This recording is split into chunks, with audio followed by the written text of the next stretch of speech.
우리가 사는 세상입니다.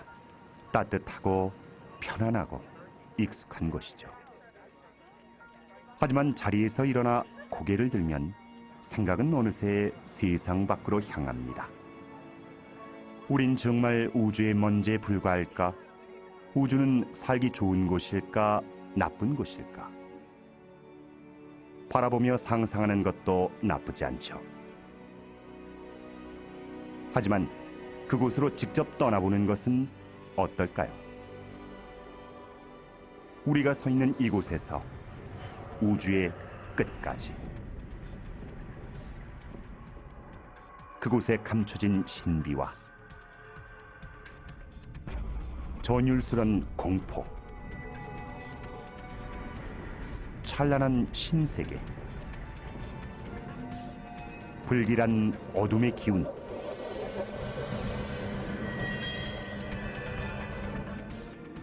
시간의 시작,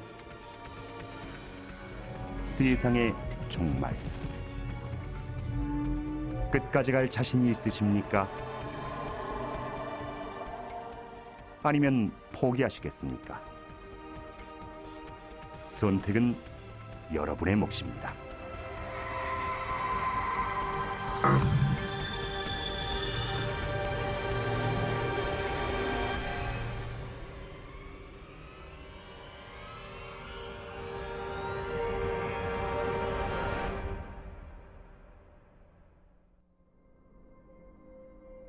우주의 시작은 겨우 100km 상공이며 지구에서 1시간 거리죠. 지상의 삶은 계속됩니다. 교통 흐름과 주식 거래는 여전하고 스타트랙도 계속 방송되죠.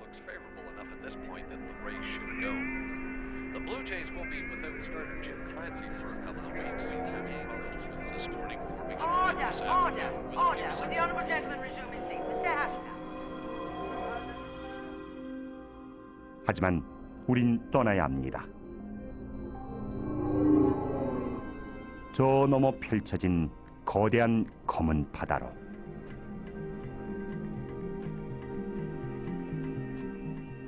첫 발을 담글 곳은 지구에서 그리 멀지 않은 곳, 바로 달입니다.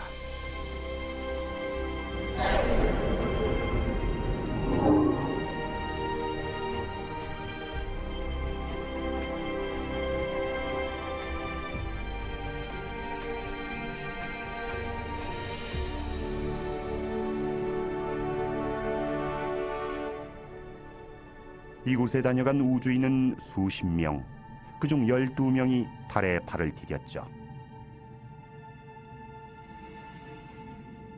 지구에서 겨우 38만여 킬로미터, 우주선으로 3일 거리, 지구를 떠난 지 얼마 되지도 않은 듯합니다.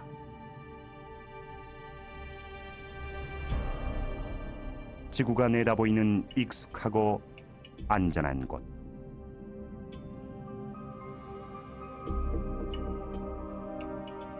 무수한 유성과 소행성의 폭격을 맞은 달은 마치 버려진 전쟁터 같습니다. 지금은 고요한 것을 보니 수백만 년 동안 큰 충돌은 없었단 듯합니다.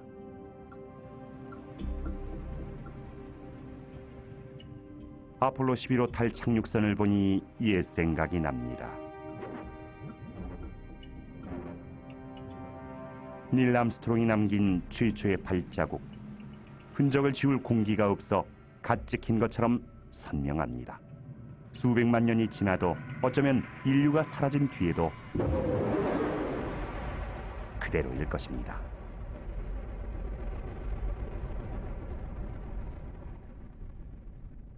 시간이 많지 않습니다.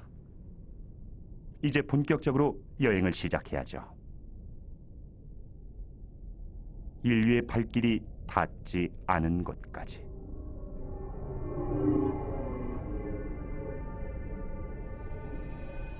어둠 속에 친근한 모습이 보입니다. 사랑의 여신 비너스, 바로 금성입니다. 샛별 또는 개밥바라기, 때론 동쪽에서 새날을 맞이하고 때론 서쪽에서 하루를 마감하는 별. 이 별을 뒤덮은 황색 구름은 햇빛을 반사합니다. 금성이 태양계의 가장 밝은 행성인 이유죠. 금성은 크기도 중력도 지구와 거의 같은 우리의 형제별입니다. 위험은 없을 것입니다. 그런데 금성 탐사선 비너스 익스프레스가 조사한 바에 따르면 이 눈부신 구름은 강한 황산이며 행성 대기는 이산화탄소로 가득하다고 합니다. 명백한 경고입니다.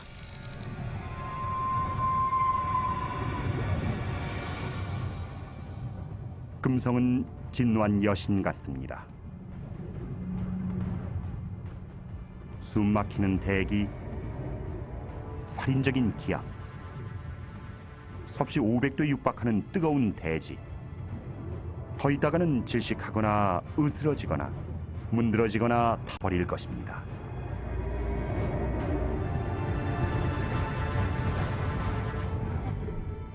여기선 그 무엇도 살아남지 못합니다. 소련의 탐사 로봇 베네라도 예외가 아니었죠. 가혹한 환경을 견디지 못하고 부서졌습니다.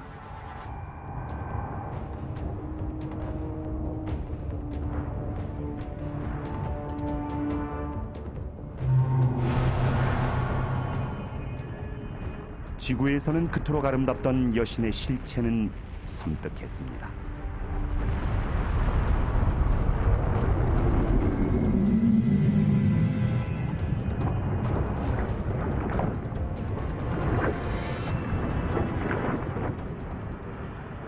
수천 개의 분화구로 표면이 울퉁불퉁한 금성은 지옥이 따로 없습니다. 대기의 주성분인 이산화탄소가 태양열을 가두는 바람에 온난화가 걷잡을 수 없이 진행된 상태입니다. 어쩌면 금성도 형제별 지구처럼 평온한 별이었을지도 모릅니다. 그것이 사실이라면 이것이 우리 별의 미래는 아닐까요?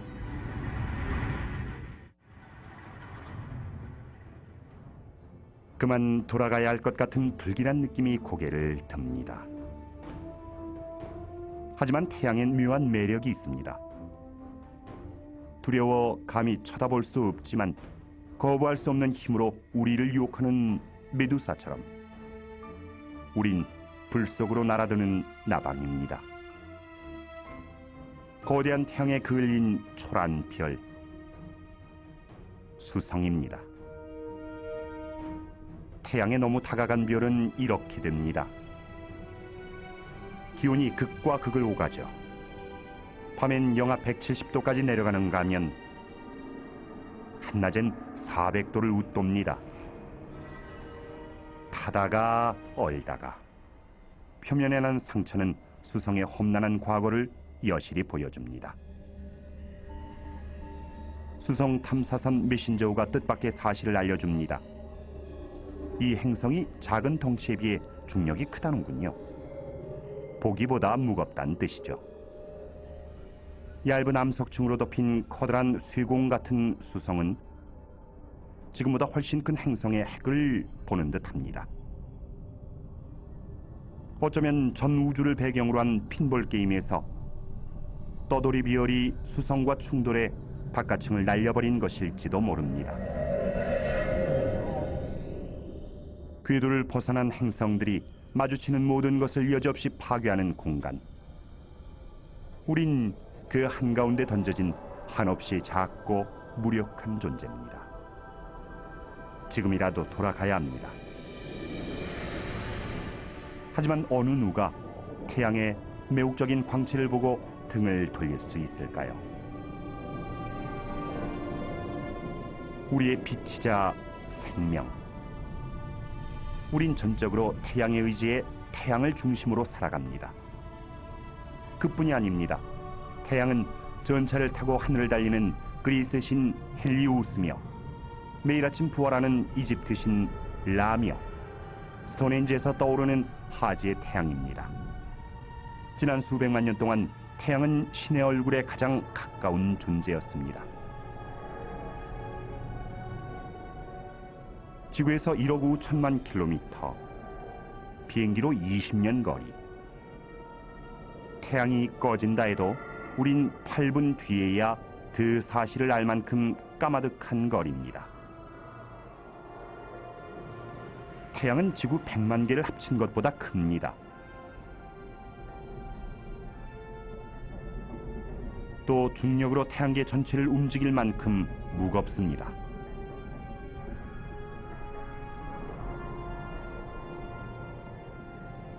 하지만 실물이 있는데 숫자가 무슨 소용일까요? 매일 어김없이 우리 머리 위에 떠오르는 친숙한 태양. 가까이 보니 너무나 낯선 모습입니다. 산압계 유동치는 백열가스.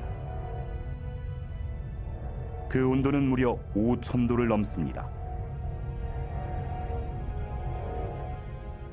중심부는 수천만 도에 이를 것으로 추정됩니다.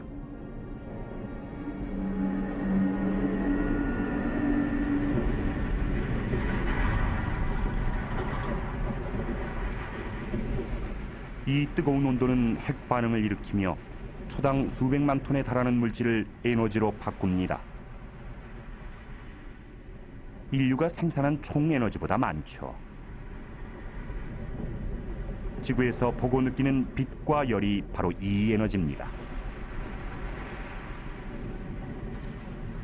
하지만 가까이에서 본 느낌은 사뭇 다릅니다. 전기와 자기의 작용이 아주 활발하죠. 홍염이라고 하는 고리 모양의 거대한 백열가스에서 방출되는 것입니다. 홍염 한 개는 화산 1000만 개보다 많은 에너지를 내뿜으며 그 안에 지구를 통과시켜도 수만 킬로미터의 여유가 남을 만큼 거대합니다.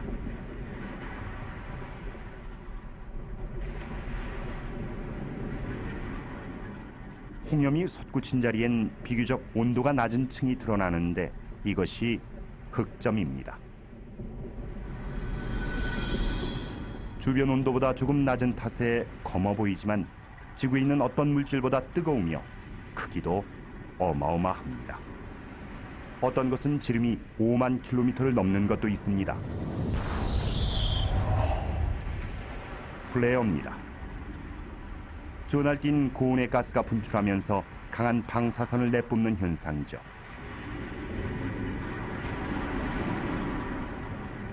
언젠가 태양의 연료가 바닥나면 이 모든 것은 멈출 것입니다.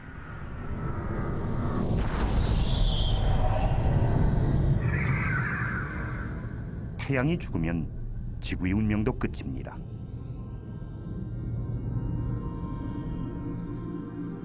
생명을 주기도 하고 빼앗기도 하는 이 신은 우리에게 거리를 두라 경고합니다.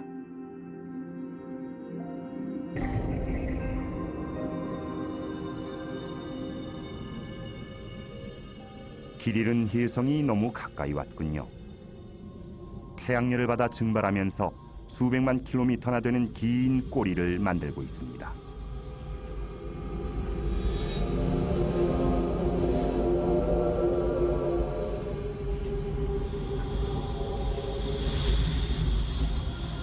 내부는 얼어 있습니다.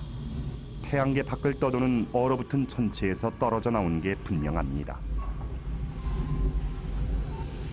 뜨거운 물과 수증기, 먼지를 뿜고 있습니다. 태양이 혜성의 얼어붙은 심장마저 녹이는 것입니다. 시커먼 때가 묻은 커다란 눈덩이 같은 모습이죠.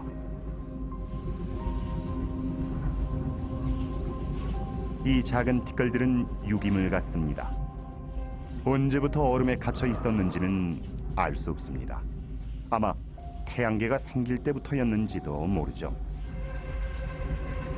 만약 이런 혜성이 수십억 년 전 어린 지구와 부딪혔다면 그와 함께 생명의 원료인 물과 유기물이 지구에 전해졌을 것입니다. 여러분이나 저를 낳은 생명의 씨앗은 그때 심어졌는지도 모릅니다.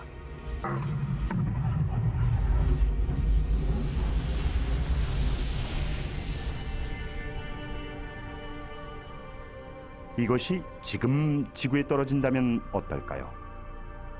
혜성이나 소행성 충돌로 멸종된 공룡을 생각해 보십시오. 이는 시간 문제일 뿐입니다. 그 전까지 대책을 마련하지 못한다면 언젠가 우리도 공룡과 같은 길을 가게 될 것입니다. 지구는 무사합니다. 적어도 지금은 말이죠. 만약 지구가 멸망하면 우린 돌아갈 곳이 없습니다. 척박한 우주 공간을 정처 없이 떠도는 미아가 돼 새로운 지구를 찾아야 합니다. 햇빛과 물과 공기가 있고 너무 춥지도 덥지도 않아 사람이 살기 좋은 곳, 이 넓은 우주 어딘가엔 그런 곳이 반드시 있을 것입니다.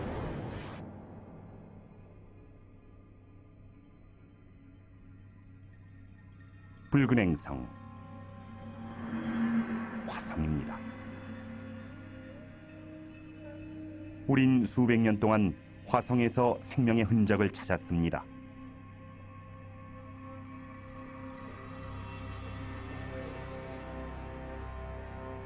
이곳 어딘가 외계 생명체가 있을지도 모릅니다. 하지만 그게 사실이라면 역사서와 과학서를 새로 써야 하는 것은 물론 우리의 세상은 발칵 뒤집힐 것입니다. 모든 것이 달라질 수도 있다는 말입니다.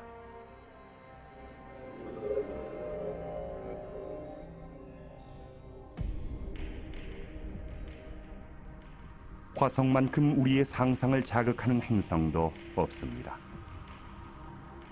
공상과학 영화나 만화에도 화성인이 단골로 등장하죠. 물론 모두 지어낸 얘기지만 이곳에 정말 뭔가 살고 있지는 않을까요? 하지만 이곳은 이미 죽은 별입니다. 생명을 지탱해줄 모든 활동은 이미 수억 년 전에 멈춘 상태. 지금의 화성은 거대한 붉은 화석에 불과합니다.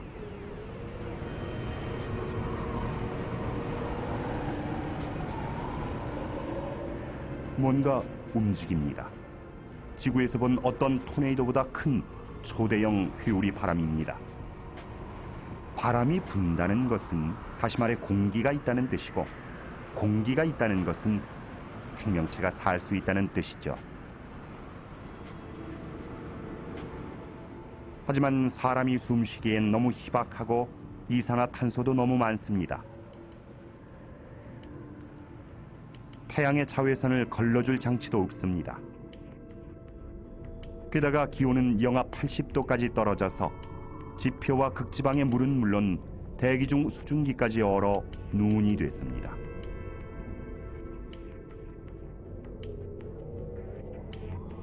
생명이 살 것 같지 않은 곳이지만 지구엔 극심한 더위와 추위를 견디는 생물이 있고 가장 깊은 바다 속에도 생명이 살아갑니다.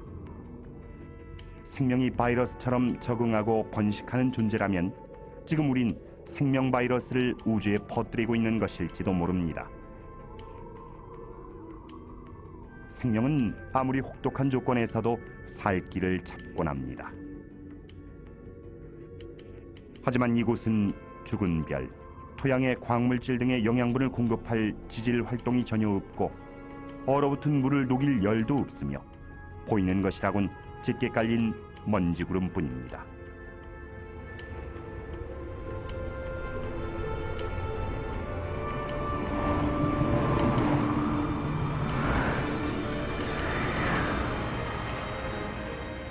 하지만 이것을 잊으면 안 되겠죠. 거대한 고대 화산 올림푸스 몬스. 에베레스트 산보다 무려 3배나 높고 스페인 땅을 거의 다 덮을 정도로 넓은 산입니다. 1970년대에 발견된 이후 사화산으로 알려졌죠.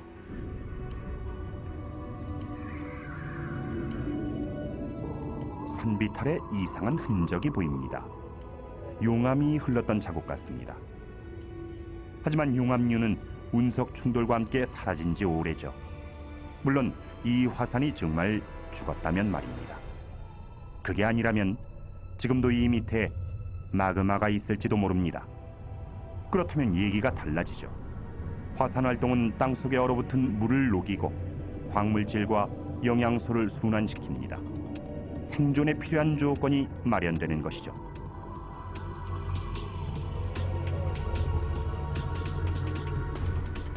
이에 비하면 그랜드 캐년은 도로에 난 틈입니다.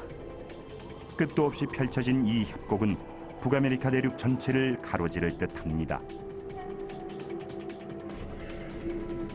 이곳에서는 침식이 일어났던 것 같군요.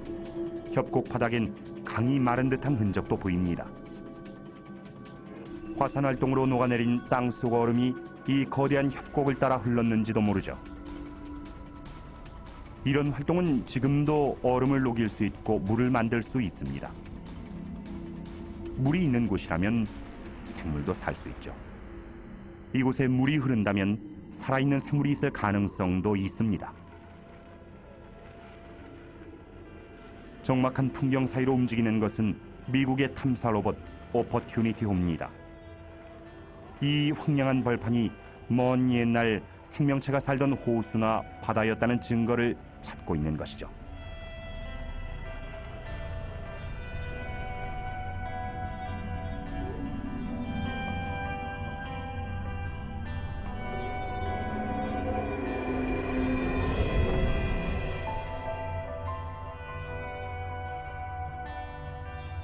이 골짜기를 보십시오.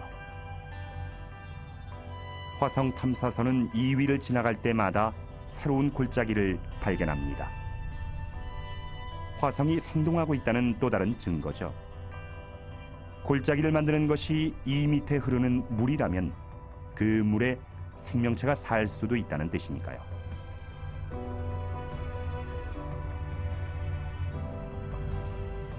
그것을 찾는 게 문제죠.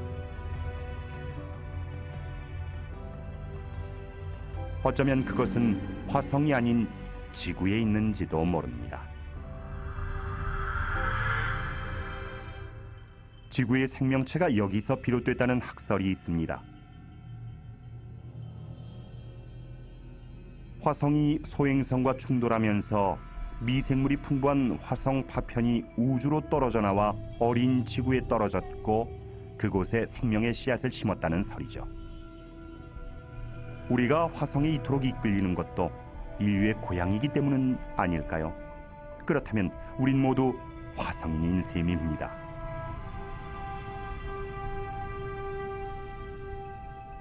이곳은 우리가 알던 화성이 아닌 끊임없이 변화하는 활기찬 행성이었습니다. 태양계에서 가장 활발히 연구된 화성조차 잘 모른다면 우리가 모르는 것은 얼마나 많을까요?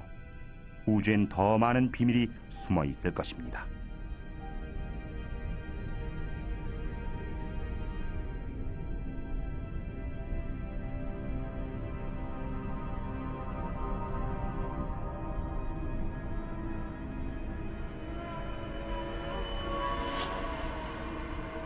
점점 겁이 납니다. 거대한 컴퓨터 게임 속에 들어온 기분입니다.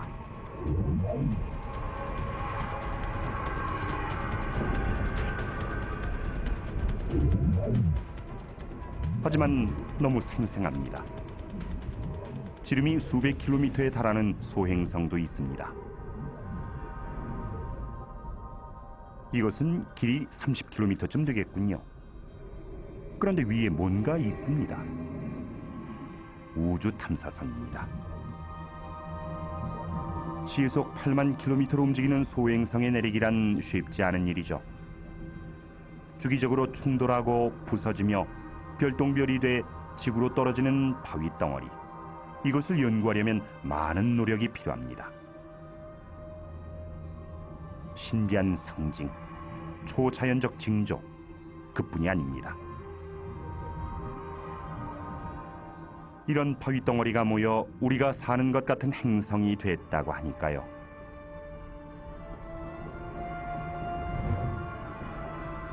지구에 떨어진 운석의 나이를 따져보면 지구가 45억 년 전에 태어났음을 알 수 있습니다. 이들은 결국 지구와 태양계의 출생 증명서인 셈이죠. 그런데 이것들은 행성이 되지 않았습니다. 어떤 강력한 힘이 결합을 방해한 것입니다.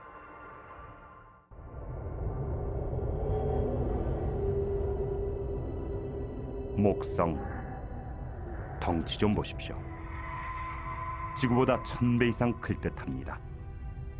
나머지 행성이 다 들어가도 될 만큼 거대합니다. 이 정도 크기면 인력이 주변에 큰 영향을 미치죠. 그래서 소행성들이 행성이 못 되는 것입니다. 보십시오. 미용이 넘칩니다. 하지만 가까이 들여다보면 꼭 그렇지만도 않습니다.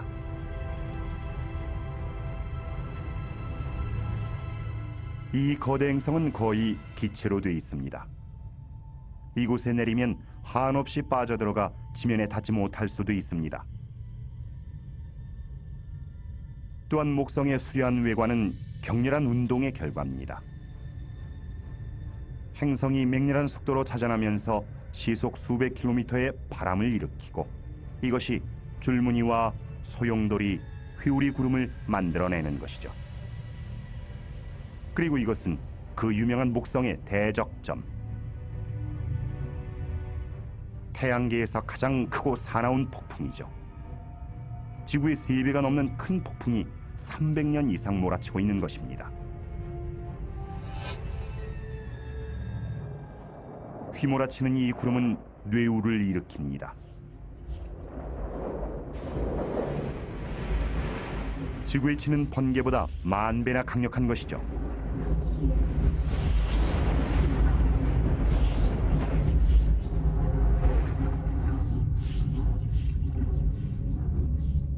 목성을 제대로 안전하게 관찰하려면 아무래도 거리를 둬야 할 듯합니다. 극지방에서 너울대는 것이 지구의 오로라처럼 아름답군요.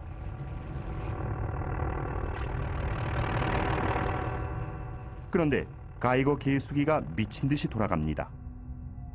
목성의 강한 자기장에 이끌린 살인적인 방사선이 만들어낸 오로라인 모양이죠. 이제야 알겠습니다. 이곳이 우리의 예상과는 전혀 다른 세계라는 것을. 우주는 모순과 속임수와 함정으로 가득한 곳이란 것을. 일단 안전한 곳을 찾아야 합니다. 잠시 내려앉아 숨을 돌릴 곳 말입니다. 알록달록한 위성 이오는 어떨까요?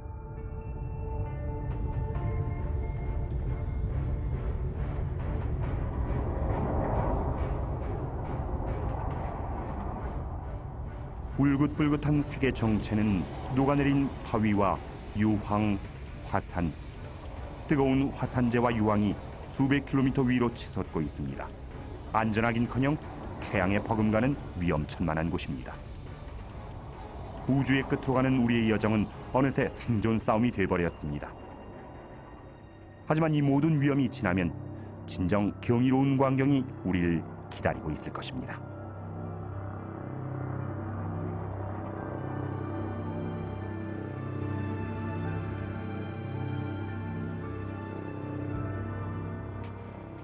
지구에서 6억 5천만 킬로미터의 거리, 기이하게 생긴 곳입니다. 그런데 왠지 낯이 있군요.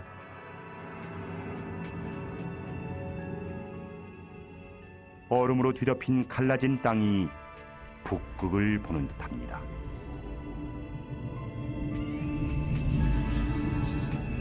유로파입니다. 지구의 북극처럼 이 얼음도 물에 떠 있는 것은 아닐까요? 액체 상태로 말입니다.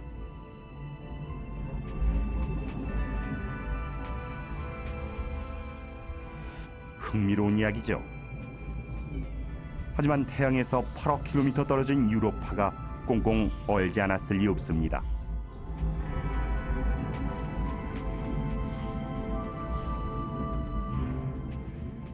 그러나 목성의 중력이 땅속 깊이 마찰을 일으켜 유로파가 완전히 얼어붙지 않았다면 이 두꺼운 얼음 아래 생명이 자라고 있을지도 모릅니다.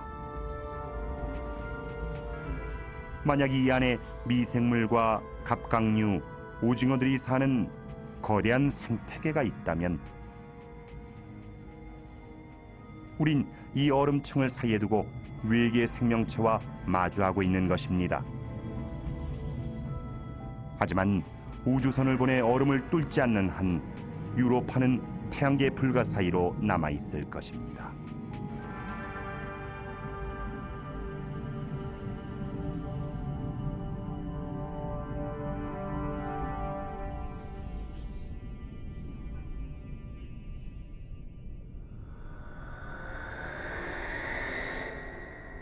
우리의 꿈속에 상상 속에 언제나 존재하는 별.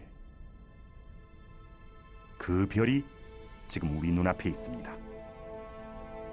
태양계 행성 중 가장 아름다운 보석, 토성. 우린 이것을 보려고 이 험한 길을 달려왔나 봅니다.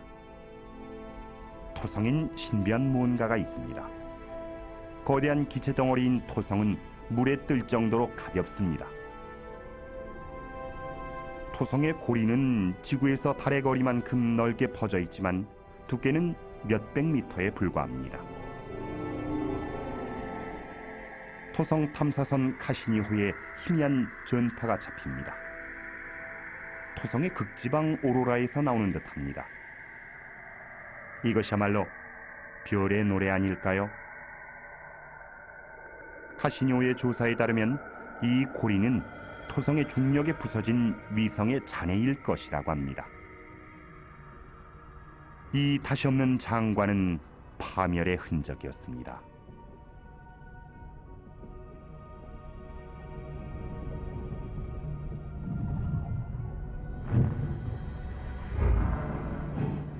무수히 많은 얼음알갱이, 어떤 것은 각얼음처럼 작고 어떤 것은 집채만 합니다.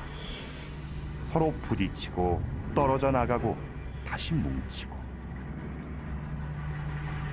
초창기 태양계를 보는 듯합니다. 먼지와 기체가 갓 태어난 태양 주위를 돌고 인력이 신기한 작용을 하던 시대. 이런 파편이 만나 덩어리를 이뤘고 그렇게 우리의 지구가 탄생했죠.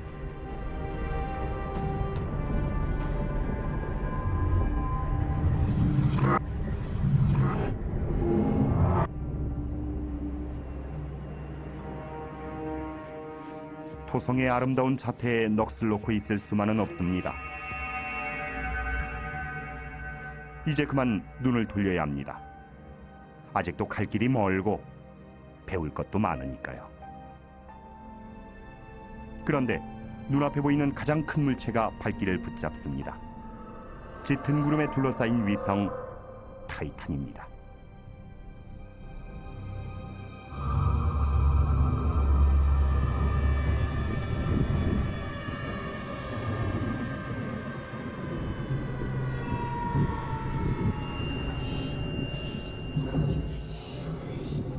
이곳엔 대기가 있는 것 같군요.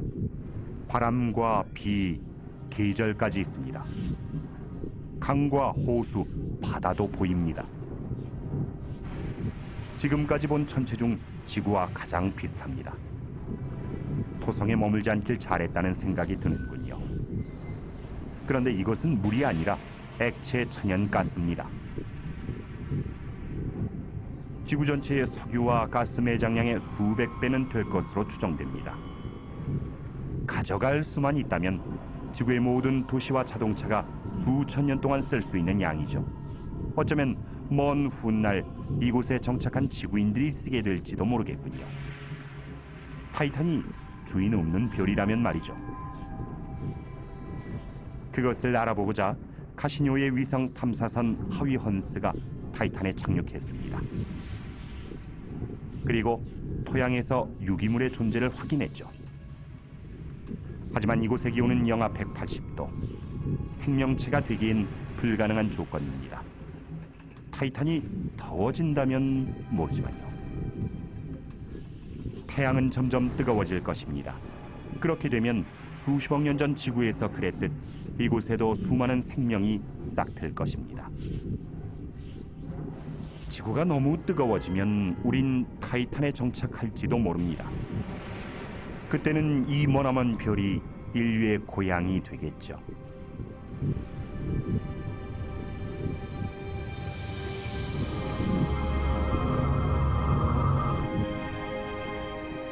지구에서 벌써 10억 km 이상 날아왔습니다.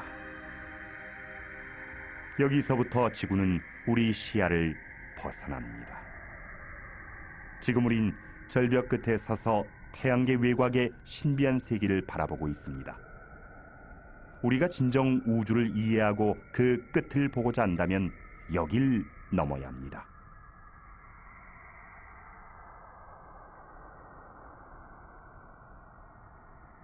지구에선 보이지 않아 미지의 영역으로 남아있던 곳. 이곳은 태양계의 변두리입니다. 깊은 바다로 뛰어드는 기분입니다.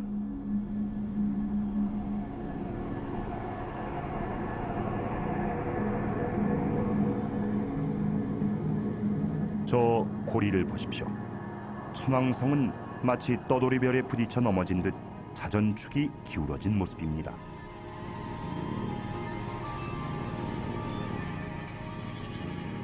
불안이 엄습합니다.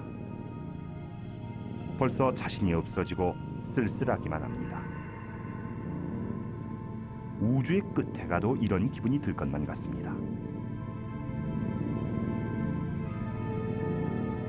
하지만 이제 겨우 물가를 벗어났을 뿐입니다. 지구를 콩만하게 줄인다면 아직 2km도 못 간 것이죠.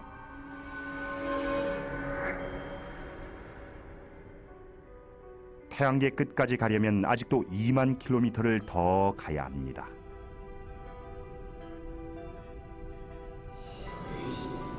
어둠 속에서 낯선 얼굴이 고개를 듭니다. 바다의 신, 해왕성입니다. 메탄가스로 둘러싸인 거대 행성이죠. 이것은 지구 크기만한 폭풍입니다. 시속 1500km의 무시무시한 바람이죠. 지구에서처럼 태양이 바람을 일으키기에 해왕성은 너무 멉니다. 이런 바람이 부는 데는 다른 이유가 있겠지만 그것은 아무도 모릅니다. 태양계는 생각보다 거대했고 우리의 지식은 너무나 보잘것없었습니다.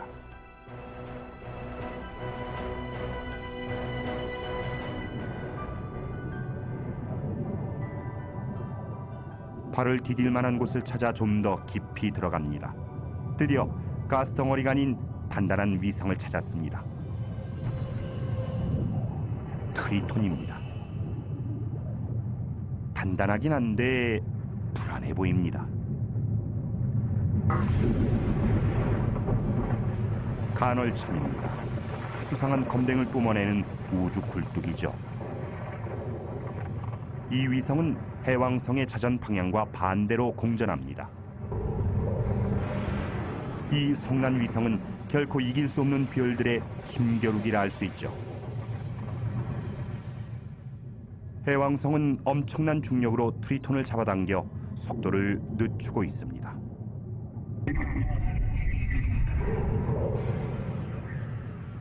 언젠가 이곳은 해왕성의 힘에 무너지겠죠. 이게 답니다. 우리 태양계에 더는 위성도 행성도 없습니다. 태양에서 멀어질수록 기온은 점점 떨어집니다. 우리를 잡아끌던 인력도 약해져 갑니다.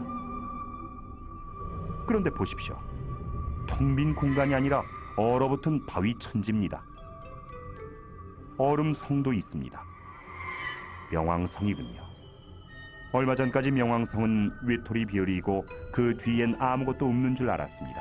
그런데 아니었죠. 천체는 더 있었습니다. 발견된 지 얼마 안 돼 이름도 정해지지 않았습니다. 플루티노, 얼음 난쟁이, 큐비 원조. 하지만 뭐라고 부르든 뜻하는 바는 한 가지입니다.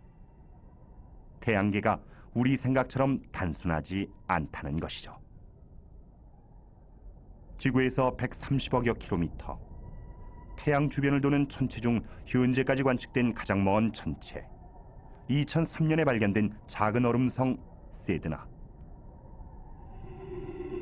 공전 주기는 만년, 태양과의 거리는 최대 1300억 킬로미터입니다. 잠깐, 여기 또 뭔가 있습니다. 지구에서 160억 킬로미터를 날아온 우주 탐사선 보이저 1호입니다. 이 알루미늄 덩어리와 안테나가 아니었다면 우린 거대 행성들의 모습과 그 위성의 존재를 알지 못했겠죠. 이것은 총알보다 20배나 빠르게 이동하며 지구에 자료를 보냅니다.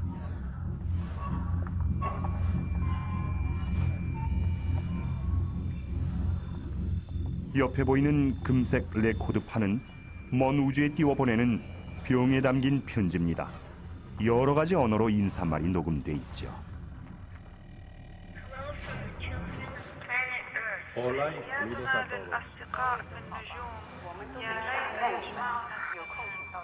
우리 태양계의 위치를 담은 지도도 있습니다. 하지만 정글에서 소리치는 격은 아닐까요? 이 소리를 듣고 우리가 사는 곳을 찾아올 누군가가 친구일지 적일지는 아무도 모르니까요. 우주의 빙산무리가 끝없이 이어져 있습니다. 처음에 본 혜성 같기도 합니다. 수십억 년 전 혜성이 지구에 생명을 심었다는 설처럼 어쩌면 여기서 시작된 생명이 지나가는 별이나 해왕성의 중력에 끌려 태양을 향해 떨어져 나갔는지도 모릅니다. 그리고 이 얼음, 지구의 물도 여기서 비롯된 것은 아닐까요? 그 많은 바닷물, 우리가 마시는 커피, 우리 몸속의 물이 이 머나먼 우주 빙수기에서 온 것이라면 놀라운 일이 아닐 수 없죠.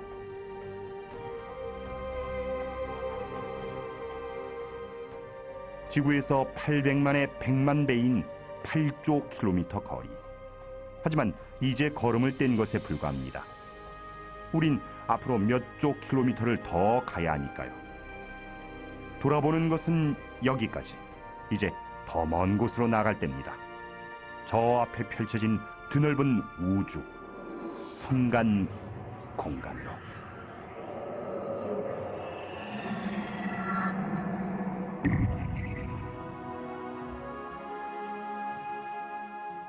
태양계에서 아주 멀리 떨어진 성간 공간. 황홀한 풍경입니다. 태양을 닮은 별도 무수히 많고 행성과 위성을 거느린 별도 많습니다.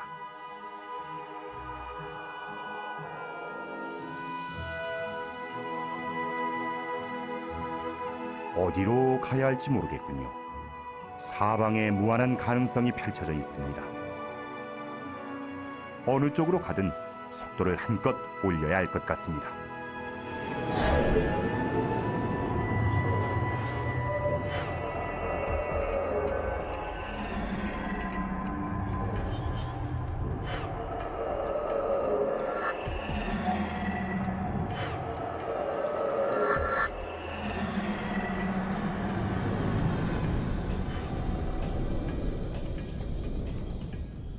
지구에서 40조 킬로미터, 우주선으로 15만 년 거리. 하지만 이제 겨우 이웃 태양계에 왔을 뿐입니다. 알파 켄타우리. 별이 하나가 아니라 세 개입니다. 세 별이 서로의 주위를 돌며 대치하는 형상이죠. 인력으로 서로를 끌어당기는 한편 무서운 속도로 공전하며 달아나려 합니다.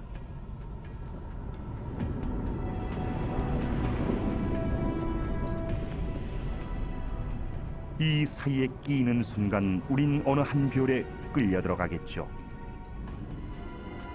까마득히 먼 우주에서 증발하는 것입니다. 몇 킬로미터인지는 무의미합니다. 이제부터 단위는 광년이 됩니다.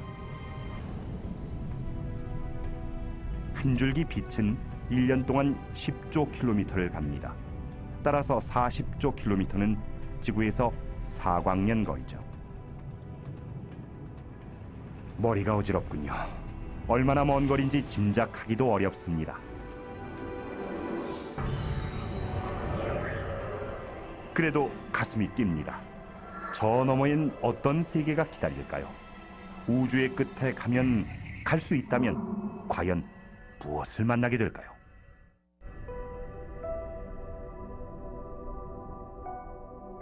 지구에서 10광년 떨어진 별 엡실론 에리다니. 먼지와 얼음으로 된 고리가 장관입니다.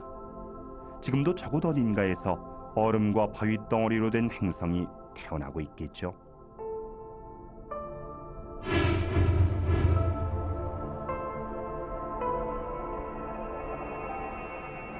사방의 소행성과 혜성입니다. 마치 수십억 년 전 우리의 태양계를 보는 듯합니다. 그때 지구에서처럼 유기분자와 물을 지닌 이 혜성들이 어린 행성에 생명의 불꽃을 일으킬 것 같습니다.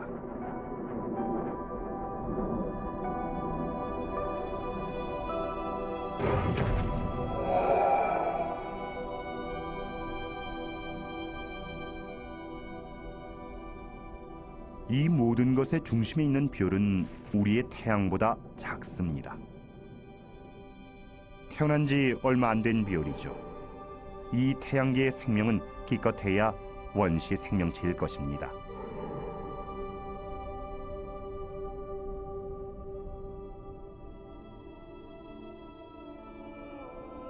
어딘가 더 성숙하고 진화된 태양계가 있겠지만 그것을 찾는 일은 건불밭에서 바늘 찾기일 것입니다.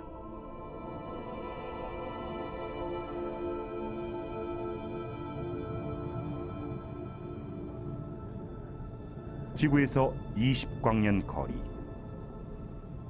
또 다른 별 글리제 581.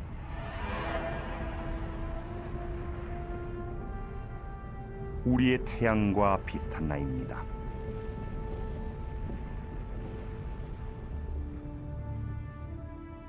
그 주위를 도는 한 행성. 중심별에서 딱 적당한 거리입니다. 더 가까우면 물이 증발해버리고 더 멀면 얼어버리겠죠. 생명이 진화하기에 이상적인 조건입니다.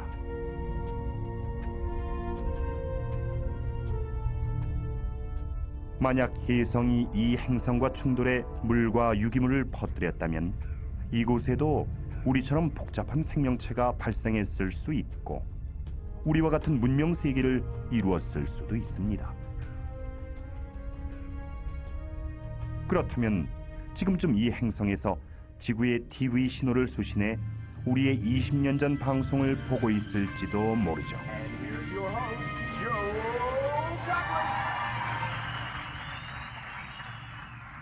하지만 우리의 후손이 이렇게 먼 곳과 교신하는 법을 알아내기 전까지 사실을 확인할 길은 없습니다. 그들과 우리는 서로의 존재를 모른 채 비슷한 삶을 살아가는 것이죠. 그들이 이미 멸망한 게 아니라면요.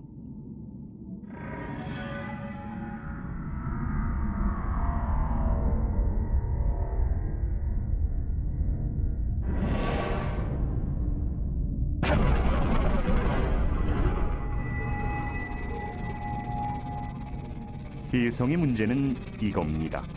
창조도 하지만 파괴도 한다는 것. 6,500만 년 전 공룡이 남기고 간 교훈이 그것이죠. 이런 게 바로 건물밭의 바늘입니다. 우리 태양계처럼 인간이 살 수 있는 가장 가까운 태양계. 하지만 이는 우연일 뿐이죠. 우주엔 이런 태양계가 수십, 수백만 개일 수도 있고 없을 수도 있으니까요.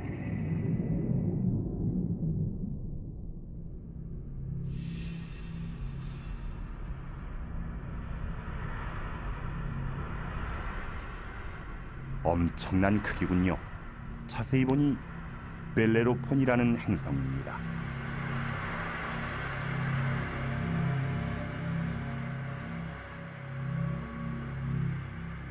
발견된 것이 신기할 정도로 중심비율에 가까이 있습니다. 사실 지구에서 이렇게 먼 행성은 보이지 않습니다.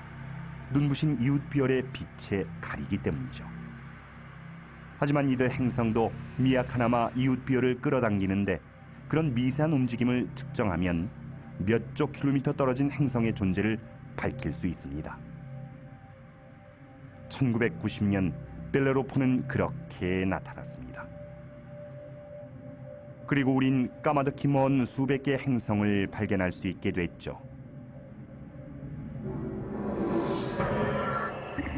지구에서 65광년, 이 별에서 채널을 맞추면 히틀러의 베를린 올림픽 방송이 나올 것입니다.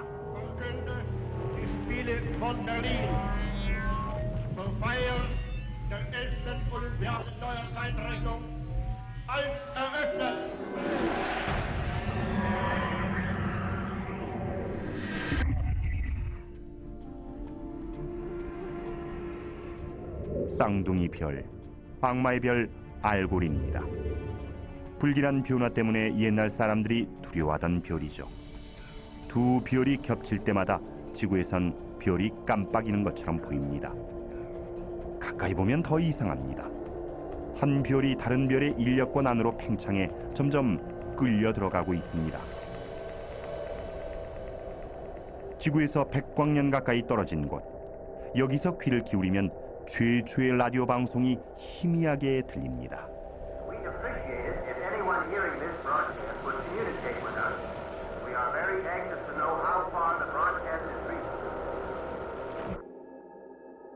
소리가 그쳤습니다. 여기서부터는 지구의 흔적을 전혀 느낄 수 없습니다. 저 너머의 외계인들은 우리의 존재조차 알 수 없겠죠. 바닷가에 서서 밤하늘을 바라보며 우주와 인간의 존재를 생각하던 때가 마치 전생처럼 멀게 느껴집니다. 눈앞에 펼쳐지는 경이로운 풍경에 감사한 마음이 듭니다. 우리가 사는 세계를 보여주기 때문만이 아니라 전 우주의 과거와 미래관에 얘기해주기 때문이죠.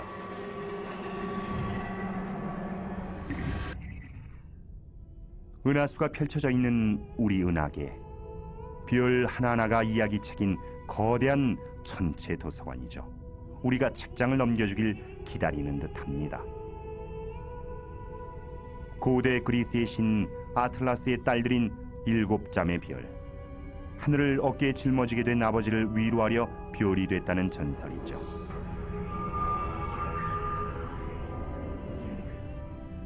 거대한 별 베텔게우스, 우리가 본 것 중 가장 크고 밝은 별입니다. 우리의 태양보다 적어도 600배는 커 보입니다.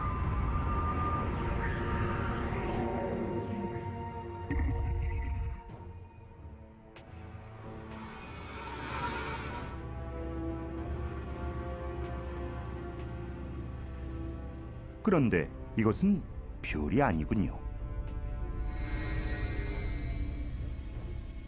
행성도 아니고 우리가 본 어떤 것과도 다릅니다.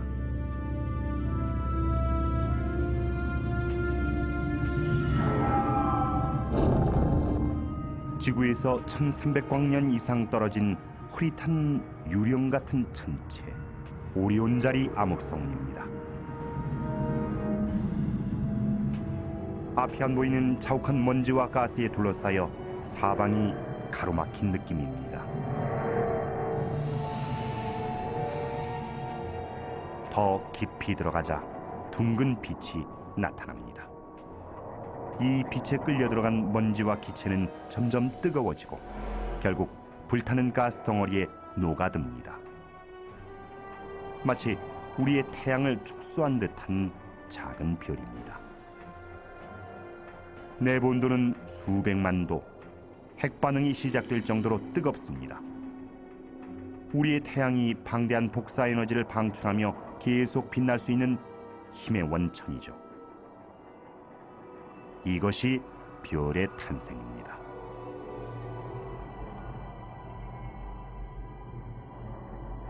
한계가 아닙니다.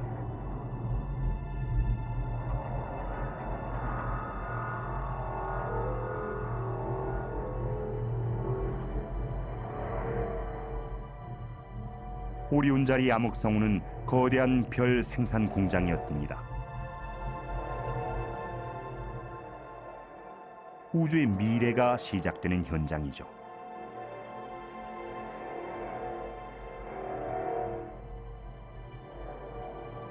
위험과 공포가 가득한 우주를 상상한 우리에게 우주는 자신의 위대한 창조물 별의 탄생을 보여주었습니다.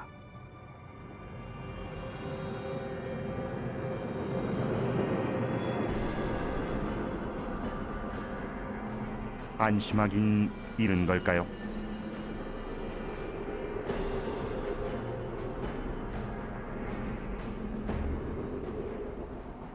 시속 20만 킬로미터의 맹렬한 기세로 가스가 터져 나옵니다.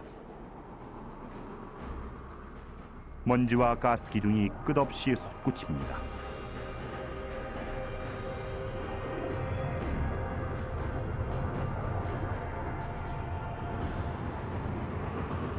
무시무시한 장면입니다.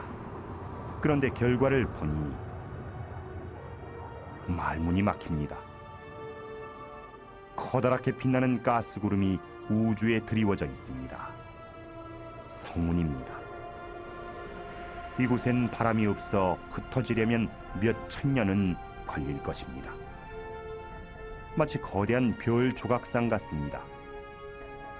이것을 보면 자연은 과학자나 기술자라기보다 스케일이 방대한 예술가 같다는 생각이 듭니다.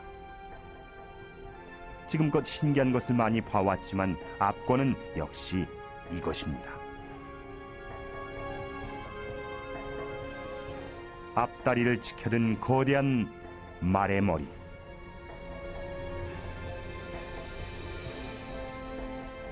별이 태어나고 자라고 그 다음엔 어떻게 될까요? 죽을까요? 조용히 사그라질까요? 아니면 펑 하고 사라질까요?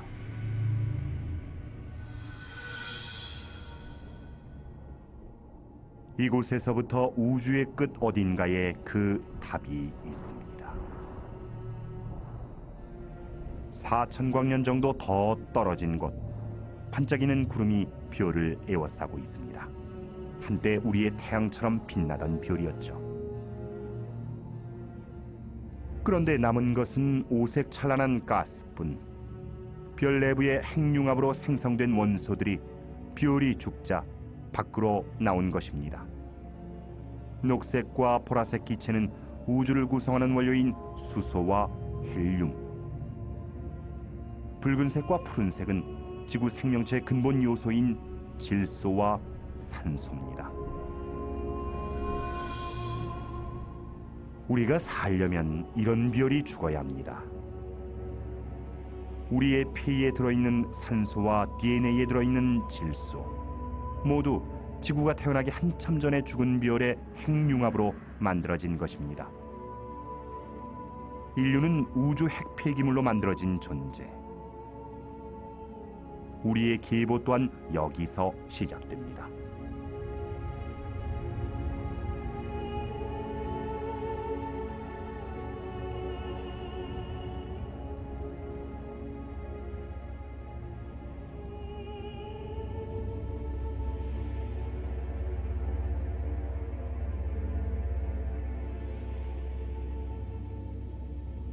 이 중심에 있는 것은 앙상한 별, 백색 외성, 흰 빛을 발하는 뜨거운 별. 작지만 밀도는 매우 높습니다. 이는 별이 죽는 순간으로 원자가 녹아 밀착된 상태. 밀도가 어찌나 높은지 찻숟가락만한 양의 질량이 1톤이나 됩니다.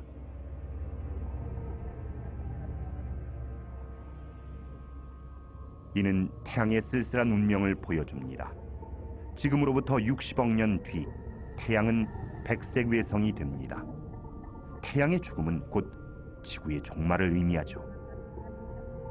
지금까지 얼마나 많은 세상이 뜨고 졌을지, 얼마나 많은 별의 역사가 묻혀버렸을지 문득 궁금해집니다.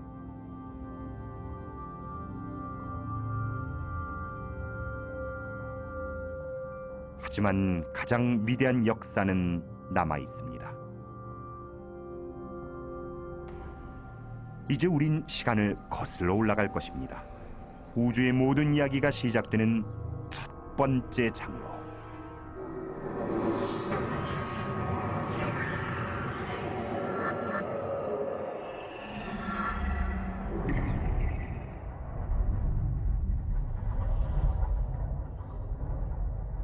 죽은 별의 잔해가 흩어져 있습니다. 기딱지 모양의 기성운입니다. 지구에서 6,000광년 떨어진 별들의 무덤 한가운데죠. 그동안 기적 같은 장면을 목격하며 많은 것을 배웠습니다. 한때 상상조차 하지 못했던 이런 광경도 이제는 담담히 받아들일 수 있습니다. 마음의 준비는 돼 있습니다. 이 앞에 무엇이 기다리든 우린 우주의 끝으로 갈 것입니다. 죽은 듯 보이지만 어쩌면 폭풍이 지나간 자리일지도 모릅니다. 별의 폭발 같은 거대한 별을 먼지와 가스 구름으로 만들 만큼 강력한 폭발이라면 초신성이겠죠.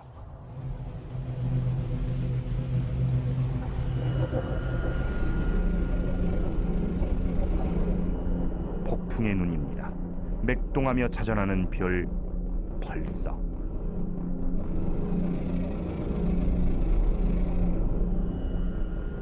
커다란 별의 핵이 중력에 쪼그라든 모양입니다.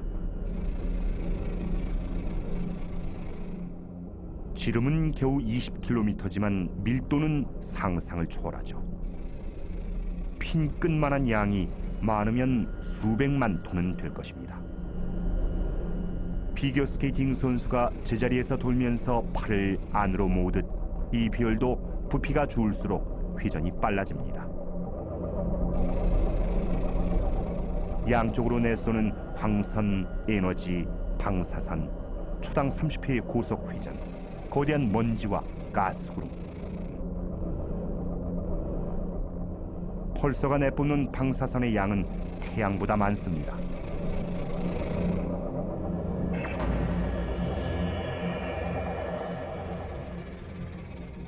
지금까지 이보다 더 무서운 존재는 없었습니다.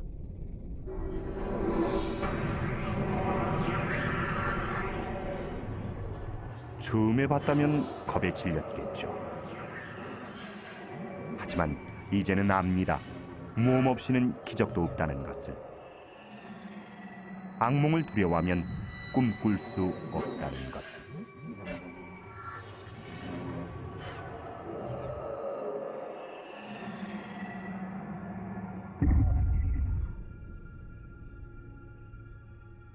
묘한 기분이 듭니다. 뭔가 좋지 않은 일이 일어날 것만 같은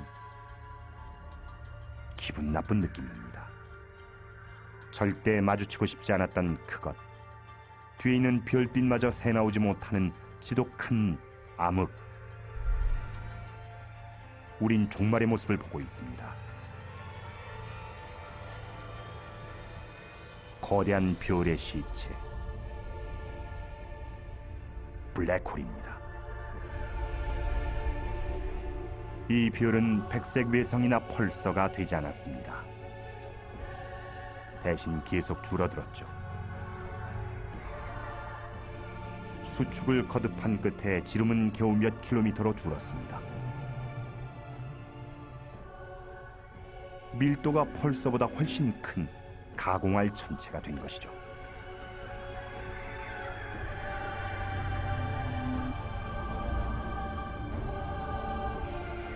너무 가까이 가면 다시는 돌아오지 못합니다. 왜 블랙홀인지 알겠군요. 그 중력이 너무 강해 빛조차 빠져나오지 못합니다. 단단한 바위 덩어리인 소행성도 블랙홀의 구멍에 빨려 들어가면서 점점 늘어나고 있습니다. 이 안에 우리가 아는 물질은 존재하지 않습니다. 시간도 공간도 없으며 모든 물리학 법칙마저 무시되죠.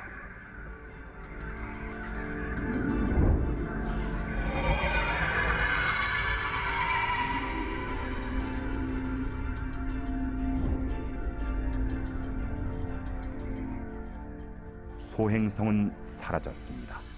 어디로 갔는지는 아무도 모릅니다. 인간 이해력의 한계죠. 우리 은하엔 하늘의 별보다 많은 블랙홀이 있을 것입니다.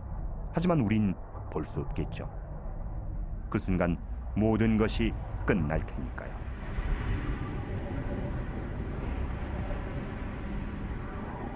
끝이 보이지 않는 나락으로 서서히 사라져가는 이 별처럼.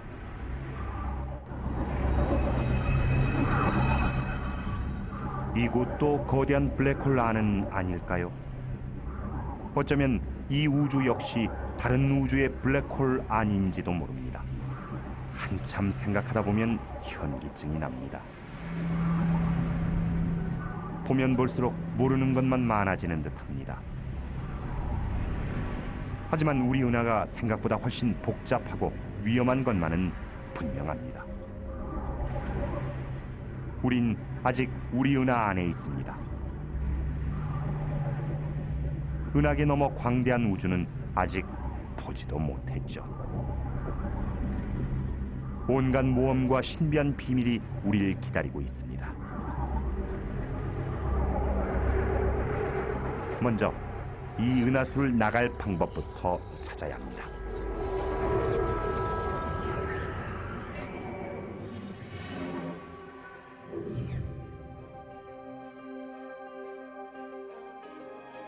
지구에서 7,000광년 떨어진 곳. 하지만 아직 우리 은하 아닙니다. 한없이 아름답고 신비한 나무로 가득한 밀림에 들어선 기분입니다. 이대로는 나무에 가려 숲을 볼 수가 없습니다.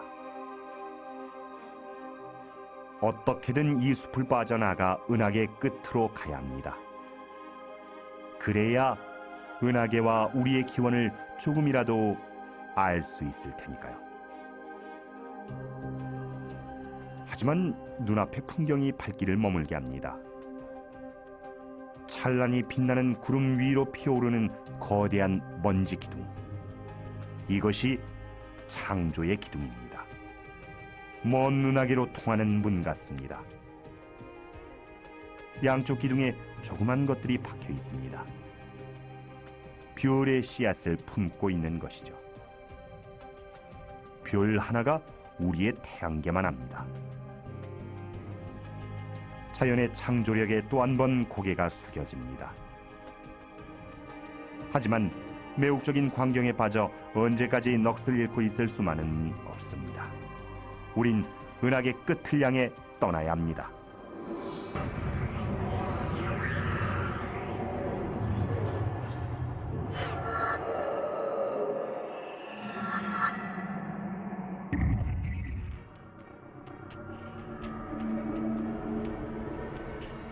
은하계의 황홀한 풍경에 눈이 멀어 그 무서움을 잊고 우주의 지뢰밭에 들어오고 말았습니다.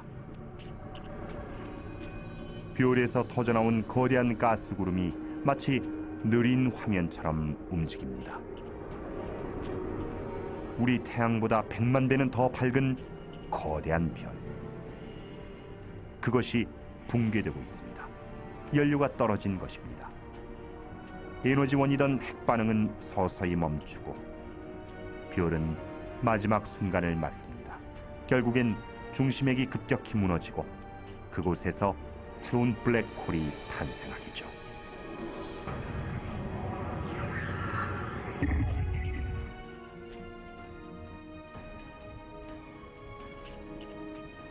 이 별은 그보다 더 크고 굉장히 불안정합니다. 곧 폭발할 것 같습니다. 이렇게 큰 별이 죽으면 초신성보다 100배는 강한 폭발이 일어나죠. 그것이 우주에서 가장 성대한 별의 최후, 극초신성 폭발입니다.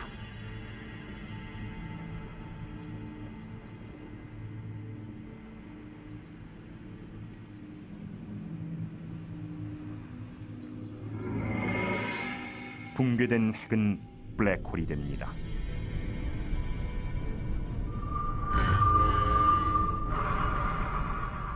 별 전체를 관통하는 충격파에 바깥층이 우주 공간으로 터져나갑니다.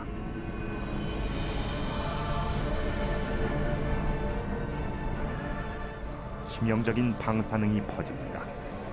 근처에 있던 운 나쁜 행성을 파멸로 몰아가기에 충분한 양이죠. 4억 5천만 년 전 지구의 모든 생물이 절멸하다시피 했던 사건의 원인도 이것이었을지 모릅니다.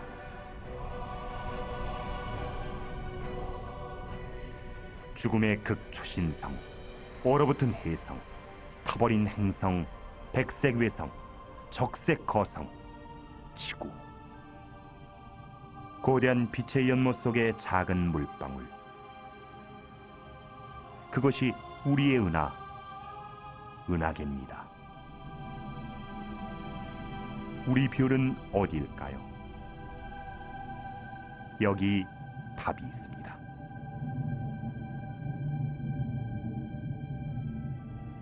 과거와 현재의 문명, 지금까지 살아온 전 인류, 아주 작은 벌레, 가장 높은 산, 모두 보이지 않는 존재입니다.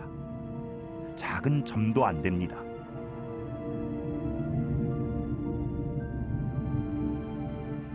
우리 지구는 보잘것없는 별을 도는 작은 행성입니다.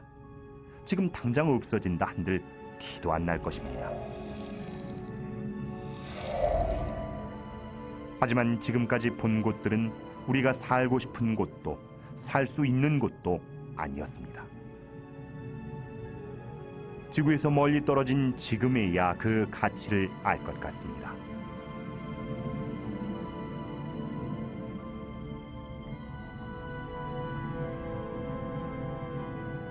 이 별들을 보십시오. 헤아릴 수 없이 많습니다. 생명을 품을 수 있는 별이 하나쯤, 아니 그 이상 있을 것입니다.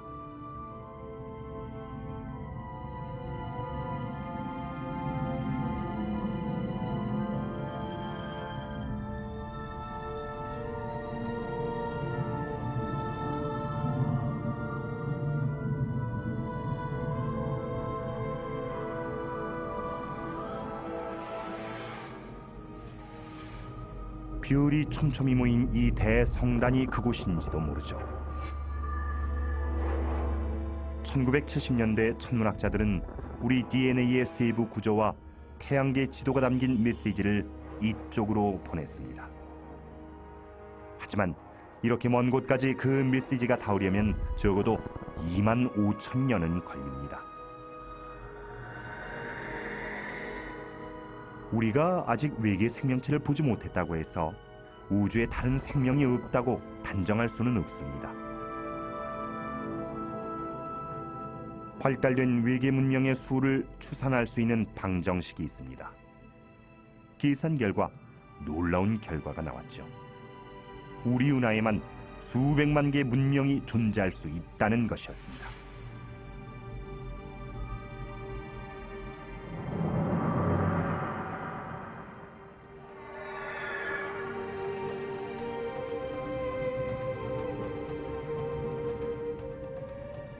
지금까지 본 것은 모두 우리 은하 아니었습니다.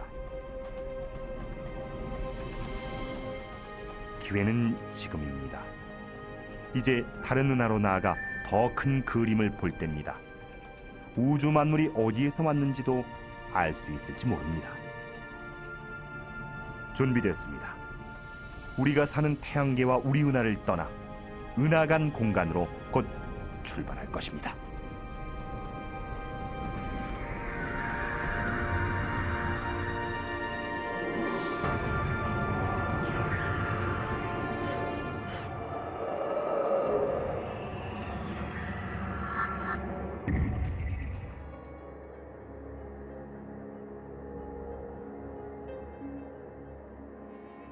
은하계 너머, 은하 사이의 광활한 공간을 지나 우린 드디어 은하간 공간에 무사히 진입했습니다.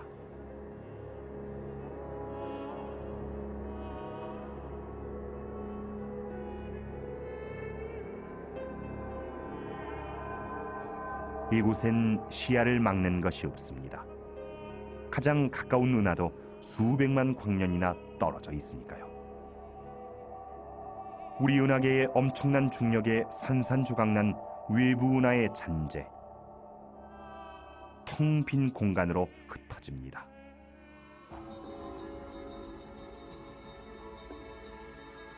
이곳은 우주에서 가장 완벽한 진공에 가까운 상태지만 정말 아무것도 없는 것은 아닙니다. 기체가 희미하게 남아있고 먼지도 10개 흩어져 있습니다. 그뿐이 아닙니다. 암흑물질도 있습니다. 우린 볼 수도 느낄 수도 맛볼 수도 만질 수도 계량할 수도 없는 불가사의한 물질이죠. 하지만 우주 구성 성분의 90% 이상을 차지할 만큼 흔한 것입니다. 암흑물질이 정말 존재한다면 세상에 빈 공간이란 없으며 이곳 또한 물질로 둘러싸여 있다는 뜻이 됩니다. 그 존재를 증명하는 것은 이 물질이 은하에 미치는 힘입니다. 이것이 그 예죠. 대마젤란운.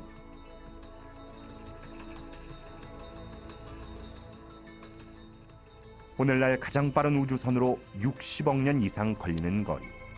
다시 말해 은하계의 인력권 끝에서부터 16만 광년 떨어진 곳입니다.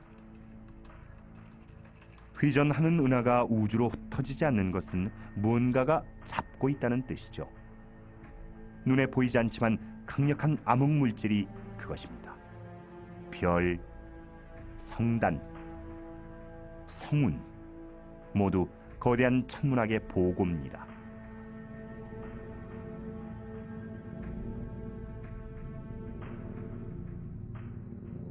이곳은 꼭 반짝이는 진주 목걸이 같습니다. 불덩어리였군요. 강력한 폭발과 함께 퍼져나가고 있습니다. 초신성입니다. 이 빛은 1987년 지구에서 육안으로 관찰할 수 있었을 정도로 굉장히 밝습니다.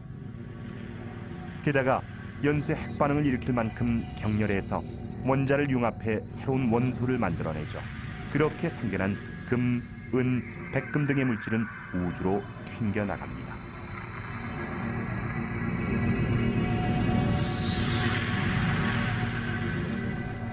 여러분 손가락의 금반지도 수십억 년 전 몇 조 킬로미터 떨어진 이런 거대한 초신성에서 만들어진 것입니다.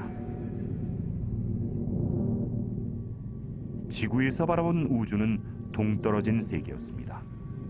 하늘에 떠있는 전혀 다른 세계. 그런데 아니었죠. 우주의 이야기가 곧 우리 모두의 이야기였습니다.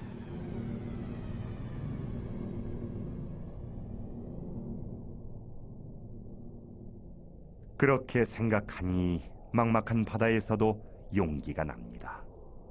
우린 계속 나아갑니다. 더 멀리, 더 빨리.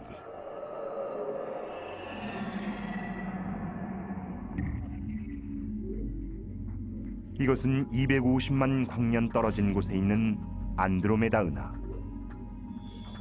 거의 시속 100만 킬로미터로 이동하고 있습니다. 우주의 모든 것은 폭탄의 파편이 튀듯 멀어집니다. 우리가 보는 이 은하는 아프리카 초원에 유인원을 닮은 인류의 조상이 나타났을 때의 모습이죠.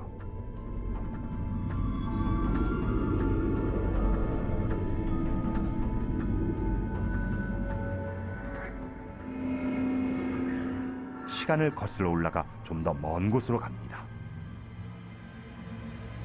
뭔가 이상합니다. 은하 전체가 폭발하고 있습니다.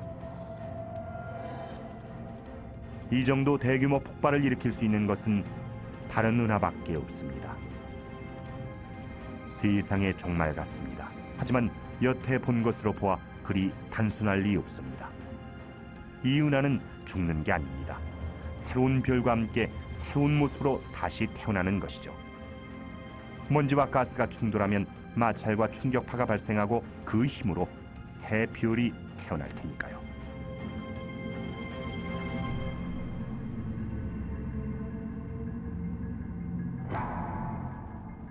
혼돈 속에도 질서가 있고 무한한 변화에도 패턴이 있습니다.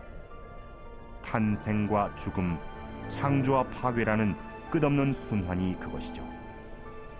이들 은하는 이 드넓은 우주의 기본 패턴에 따라 움직이는 것입니다.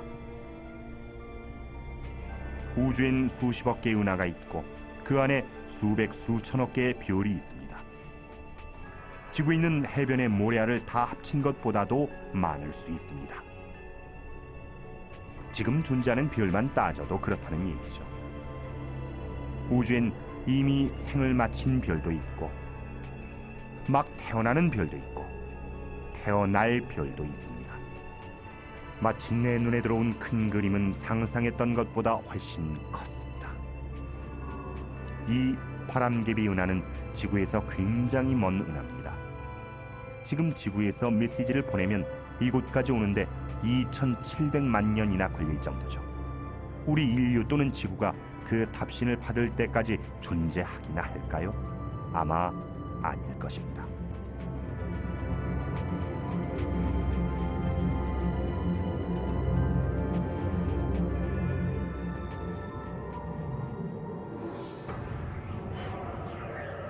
계속해서 시간을 거슬러 갑니다. 공룡이 멸종된 시대를 지나고 지상에 처음 생물이 나타난 순간도 지났습니다.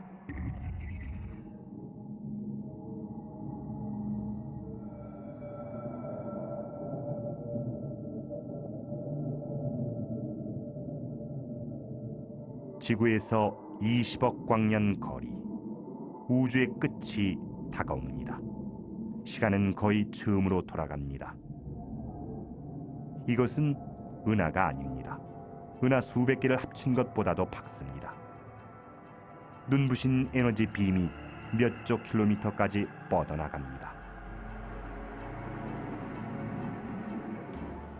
이렇게 크고 밝은 것이라면 힘도 어마어마할 것입니다. 경험으로 보아 우주에서 힘은 곧 위험을 뜻합니다. 우주에서 가장 위험한 천체, 준성 같습니다. 정말 그렇다면 목적지를 눈앞에 둔 이곳에서 우리의 여행도 끝나는 것일까요?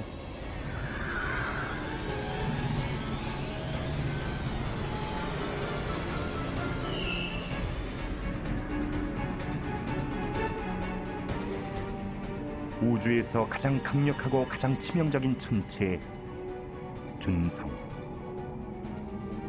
수백 개의 은하보다 밝게 빛나며 소용돌이 치는 초고온의 가스 덩어리.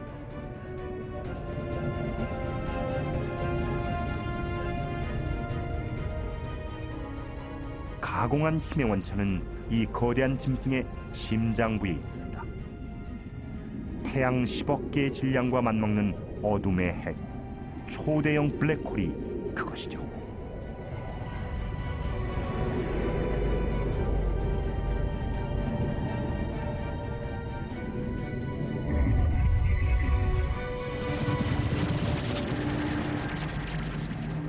이것은 별을 통째로 산산조각 내고 그 가스를 모조리 빨아들입니다.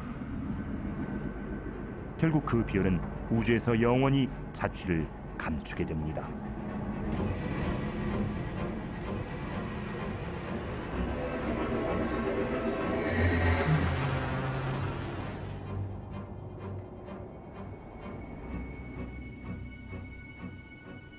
우린 우주의 가장 무서운 힘을 목격했고 그 파괴력이 얼마나 굉장한 것인지도 알았습니다.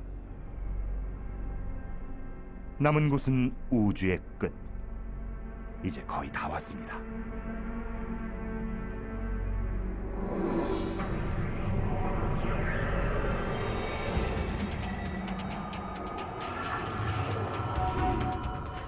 아직 더 가야 합니다.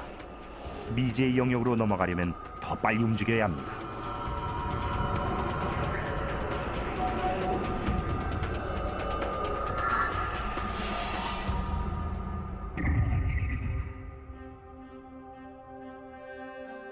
지구에서 80억 광년 떨어진 곳에도 은하가 있습니다. 그런데 좀 다릅니다. 작고 초라한 것들만 모여 있습니다. 시간을 한참 거슬러 온 탓에 우린 지구가 태어나기도 전에 은하를 보고 있습니다. 아직 덜 자란 어린 은하입니다. 이 모든 것의 근원지가 멀지 않습니다. 120억 광년 전,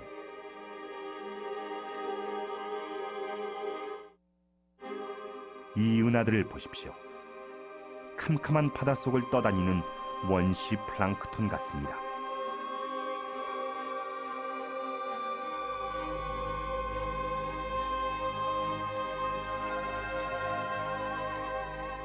먼지와 가스구름이 춤을 추며 형태를 이루고 한데 뭉쳐 은하의 씨앗이 만들어지는 신비한 광경입니다.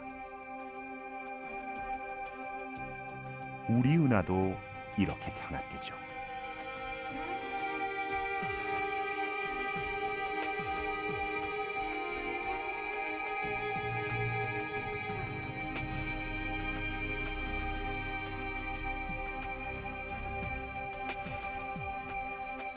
은하가 사라집니다.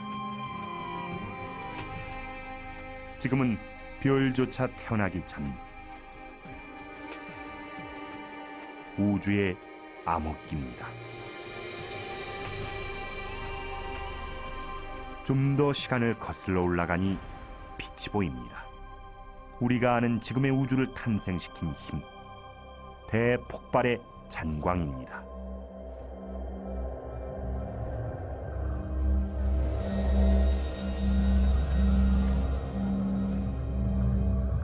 거의 다 왔군요.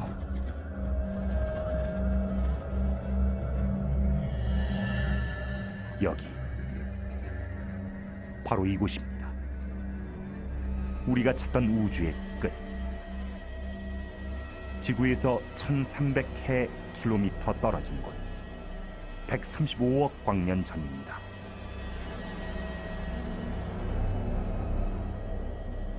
우주 역사상 가장 격렬한 창조의 순간, 빅뱅이 일어나던 바로 그 순간입니다. 이 세상 모든 것은 이때부터 존재했죠.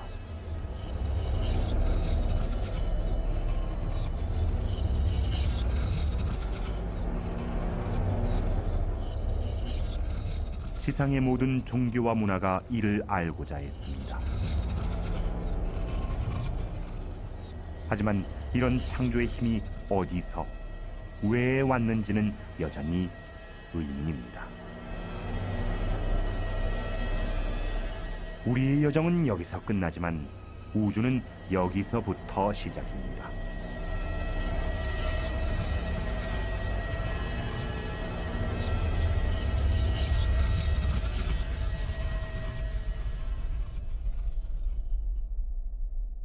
한없이 작고 뜨거운 고밀도의 점이 폭발합니다.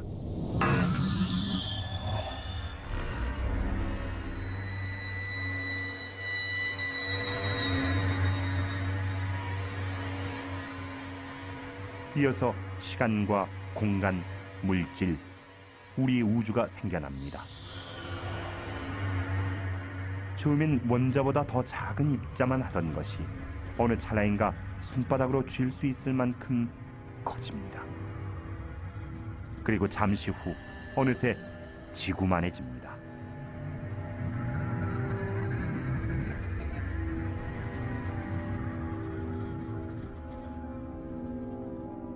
빅뱅에서 터져나온 빛은 지금 이 순간에도 희미한 전파 형태로 퍼져나가고 있습니다.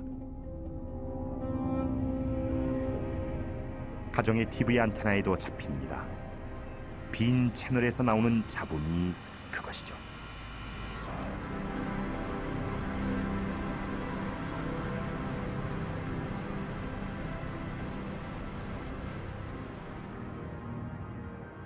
이젠 폭발의 충격파를 타고 거슬러 온 시간을 되돌아갑니다.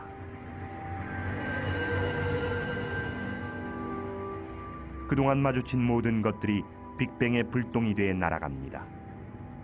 은하도 별도 행성도 모두 작은 파편입니다.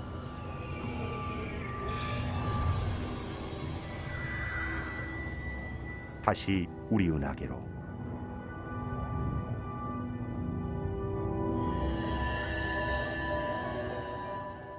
우리 태양계로. 우리가 향하는 곳은 빅뱅의 여파에 소용돌이치며 서서히 식어가는 무수한 천체 중의 하나, 지구입니다.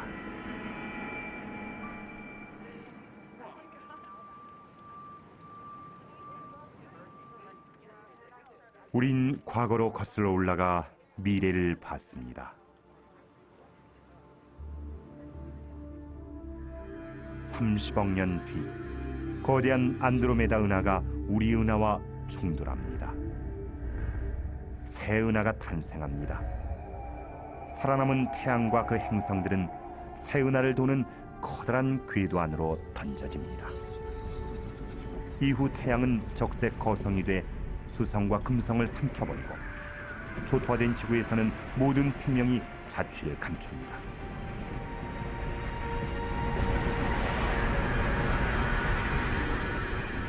태양은 백색 외성으로 쭈그러져 생을 마칩니다. 주변 별들도 죽어갑니다. 그리고 그 자리에 백색 외성과 펄서, 블랙홀이 생깁니다. 은하계는 그렇게 사그라집니다.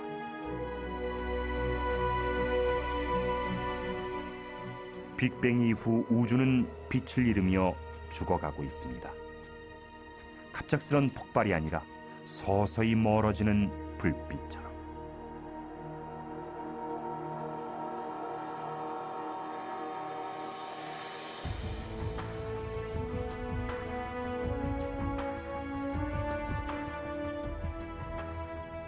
하지만 죽어가는 우주를 벗어날 길이 어딘가 있을 것입니다. 어쩌면 우리의 먼 후손은 시공을 가로지르는 웜홀을 찾아낼 수 있을지도 모릅니다. 어딘가 또 다른 우주가 있다면 우리 후손은 쇠락한 우주를 떠나 비슷한 곳을 찾아갈 것이고, 그곳에서 또 다른 젊은 지구를 만날 수 있을 겁니다. 운이 좋으면 그들은 새로운 우주에 정착해 그곳을 고향이라 부르게 될 것입니다.